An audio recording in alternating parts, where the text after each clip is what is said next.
थांगासिनो BPF राजखान्थि दोलोनि बोसोरसालिया जथुम्मा। फैगौ 20 आरो 21 जानुवारियाव खुंजागोन BPF दोलोनि बोसोरारि जथुम्मा।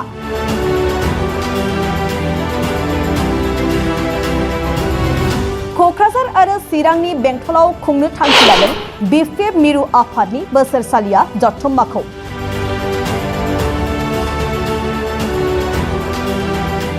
बेनिनो साइनासालि लुफुंनायनि दिनै गाहाय खुन्थिया गायसनदों क'क्राझारनि आर'नाइ कमप्लेक्सआव।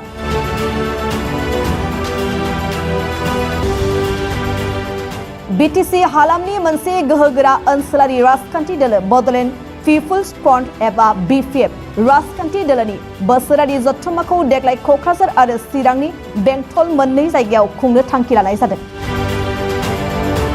बे बोसोरारि जथुम्मानि गिबि सान थामहिनबा 20 जानुवारि खालि जथुम्मानि थान्दै मेल आरो CWCनि सोद्रोमाफोरनि जर'खा सावरायनाय मेलखौ क'क्राझार देबोरगावनि साखाथियाव थानाय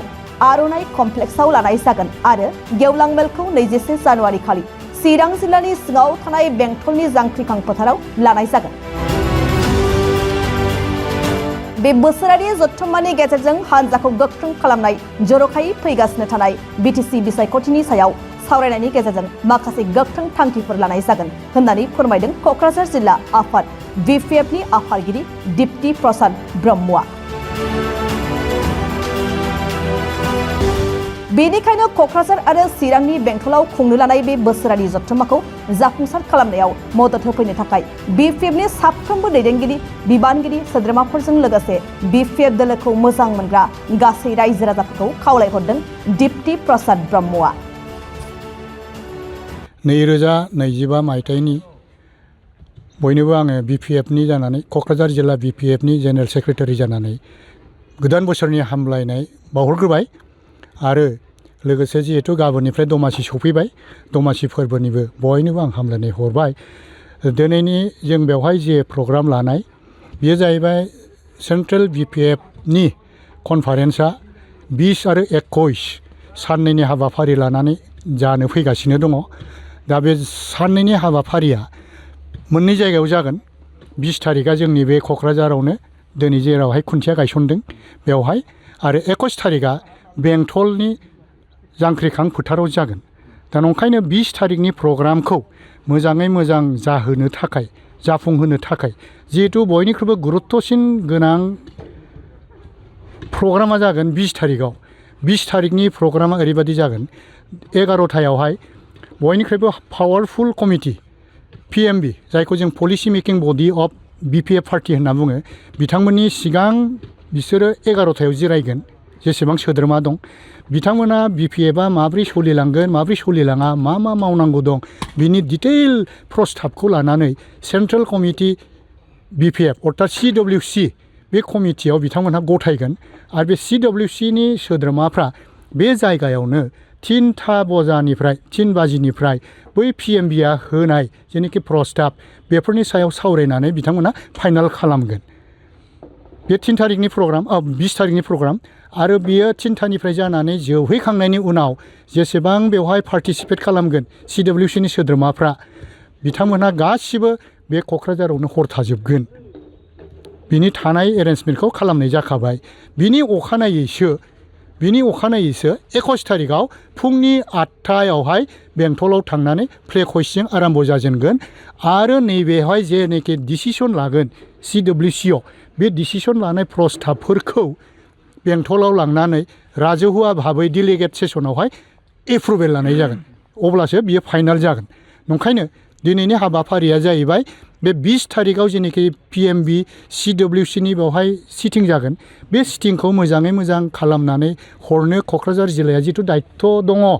जोंनि क'क्राझार जिल्लायावनो जादों हिसाबै मोजाङै मोजां माब्रै जों खालामनानै हरनो हायो बेखौ लानानै जोङो बयबो ज' जानानै दिनै बेवहाय बे मेल जागोन हलखौहाय खुन्थियाजों गायसननायजों लोगोसे जोङो फुजा होबाय आरो बे फुजा होनायजों जोङो दिनै बिथांमोननि मावनायखौ जोङो जागायजेनबाय। मेन थांखिया बे।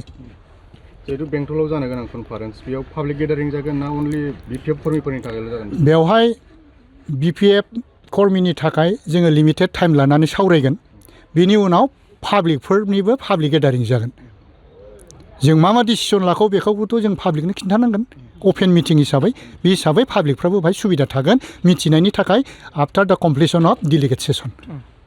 जिहेतु बिटिसि इलेक्सनाव फैगासिनो दं बे कनफारेन्सनि गेजेरजों नोंथांमोना बिटिसि इलेक्सननि सायावबो सावरायनाय जागोन नामा? बेथ' निस्सय मेइन उद्देश्यआ जाहैबाय मेइन एजेन्डा बेनो जागोन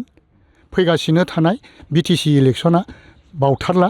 बेखौ लानानै बेवहाय माखासे रननिति दिहुननाय जागोन मा लाइनजों जोङो इलेक्सनखौ गेलेगोन केन्डिडेटसारखौ मा स्टाइलनि होनाय जागोन बेफोरखौ बावहाय सावरायनाय जाजोबगोन आरो केन्डिडेटसार सेलेक्सन खालामग्रा दाखालि 5 जनिया मोनसे निलिबारि जेनाखि काजलगावआव जादों बे काजलगावआव जानाय निलिबारियावहाय 5 जनिया मोनसे कमिटि दानानै होखाबाय सेलेक्सन बर्ड केन्डिडेटसारनि सेलेक्सन बर्ड आरो बे सेलेक्सन बर्डआ बिथांमोनहा आफ्टार जानुवारि खालामनो हागौ मानोना दमासिसिम जोङो समाय होदोंमोन नाथाय दाखालि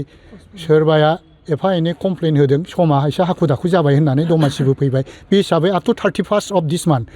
एक्सटेनसन खालामनाय जाबाय जायफ्रा केन्डिडेटसार बिगोन बिथांमोनहा 31 जानुवारिसिम एप्लिकेसन होनो हागोन बेखौहाय बे कनफारेन्सखौ जाफुंसार खालामनांगौनि थाखाय बिपिएफ कर्मी बा रायजो राजाफोरनिसिम माबा खावलायनांगौ दं नामा? बे कनफारेन्सखौ मोजाङै मोजां जाफुंहोनायाव रायजो राजाफोरखौ आं ओरैबायदिल' खावलायनो लुबैबाय खावलायनाया बेनो जिहेथु जोङो नुगासिनो दं दानि इउपिपिएल सरकारखौहाय मा मावदों मा मावाखै बिथांमोनहा कमप्लिटलि 100% नङाबाबो 99% फेइलर आउट अफ 100 1% मावाखै होन आङो 1% बाबो मावबाय 99आ फेइलर गतिके रायजोफ्रा बिथांमोननि सायाव बिसास गैला फैगासिनो थानाय बिटिसि इलेक्सनाव जोंनि बिपिएफखौनो भट होनानै देरहाहोगोन आरो देरहाहोनायनि उनाव चिफ सारा मा मावलांनो नागिरदों बेवहाय राजुहा भाबै डिक्लेरेसन होगोन आरो बे डिक्लेरेसन होनायखौ खाथिनि रायजोफ्रा फैनानै जायफ्रा गोजाननिफ्रायबो थांनो हायो बिथांमोनहा हाग्रामा सारनि जेनाखि डिक्लेरेसन होगोन बेफोरखौ खोनासंनानै लांखानानै उनावहाय बिनाया मोजां हाबा मावनो मोजांसिन जायो मिथिनानै थांखायोबा साराथ' बेंटलाव ओरै होन्दोंमोन बे होगोन बेफोरखौ खोनासंनानै लांखानानै उनावहाय बिनाया मोजां हाबा मावनो मोजांसिन जायो मिथिनानै थांखायोबा साराथ' बेंटलाव ओरै होन्दोंमोन बे जिनिसखौ रायज्लायनो फैदों बे लाइनाव थाखानाया मोजां नंखायनो रायजोफ्रा बेंटलाव थांनानै अपेन मिटिङाव हाग्रामानि